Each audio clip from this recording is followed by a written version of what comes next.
So I wanted to do an update on Hurricane Raphael and show you what's going on with this tropical system. And it's currently in the center of the Gulf of Mexico. It is fairly well organized. I mean, it has a very well-defined eye. We do not have an advisory update at the 6 o'clock hour. We would normally get one, but it looks like they're just going to hold off until the next complete advisory at 9.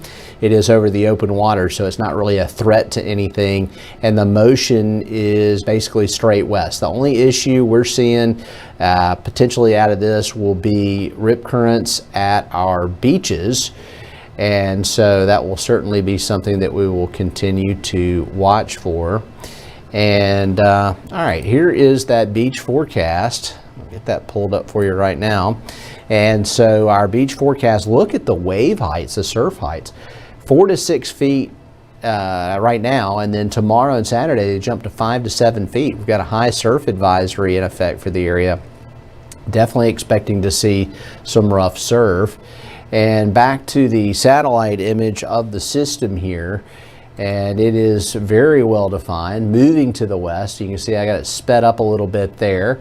And let's go to the official track and the statistics on it. And it is a 105 mile per hour category 2. It's moving west-northwest at 9, pressure 968.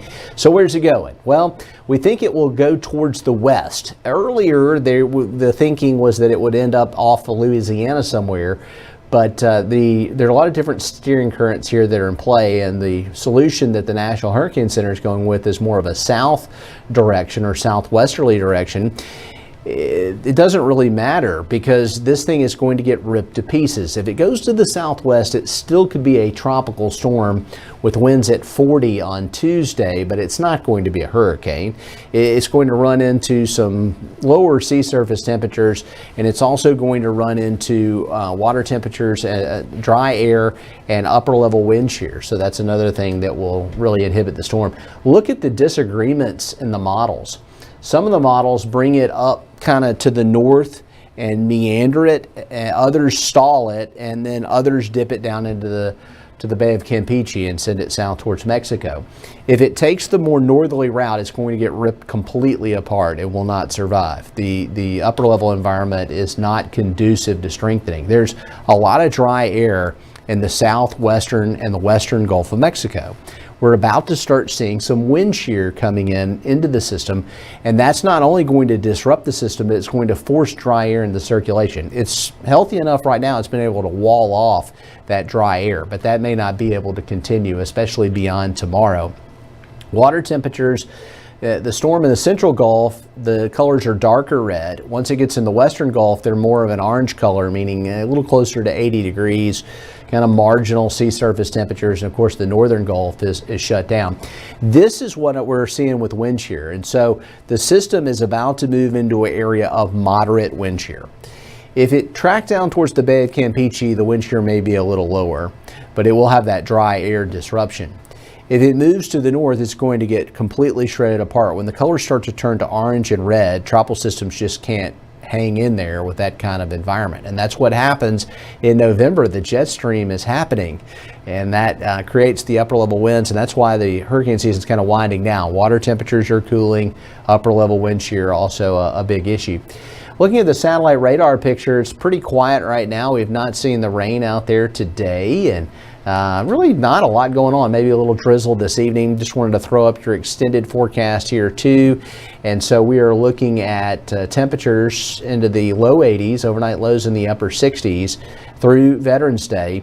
And we're going to continue seeing temperatures running about 10 to 15 degrees above normal, which we've seen most of this month, and that is really a high number. We will start to get some cooler weather by the middle of the week next week. The temperatures still may be above average through Thursday. And our best shot at rain, it looks pretty isolated tomorrow and Saturday, but we could see some scattered showers on Sunday with a rain chance at 40%. So that pretty much sums it up. I do want to show you one more look at one of the models.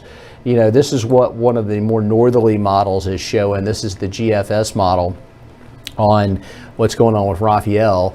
And as we take it into tomorrow, it still could be a pretty well-defined system, but working into the weekend, the west side of the storm starts to look completely dry.